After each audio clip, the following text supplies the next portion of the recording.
Hey everyone, in today's video I will show you how to fix non-tradable symbol issue in Tradingview. If you have encountered this error while trying to trade, don't worry, it's usually a simple fix. This issue often occurs when you select a symbol that isn't supported by your broker. Here's how to resolve it. First, make sure you are selecting the correct symbol for trading. If you are using a broker like Onda, you need to choose the specific pairs that is supported. Use your TradingView symbol search function and look for symbol associated with your broker. To make it even easier, you can enable the option to show only tradable market. Here's how.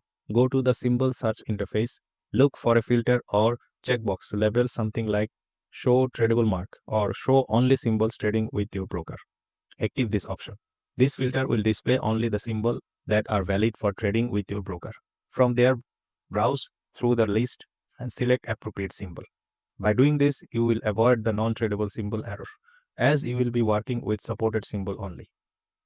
To recap, always select the correct support symbol and use the search filter in TradingView to show only tradable markets.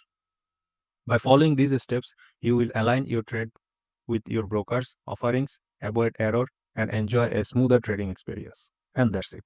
Thanks for watching.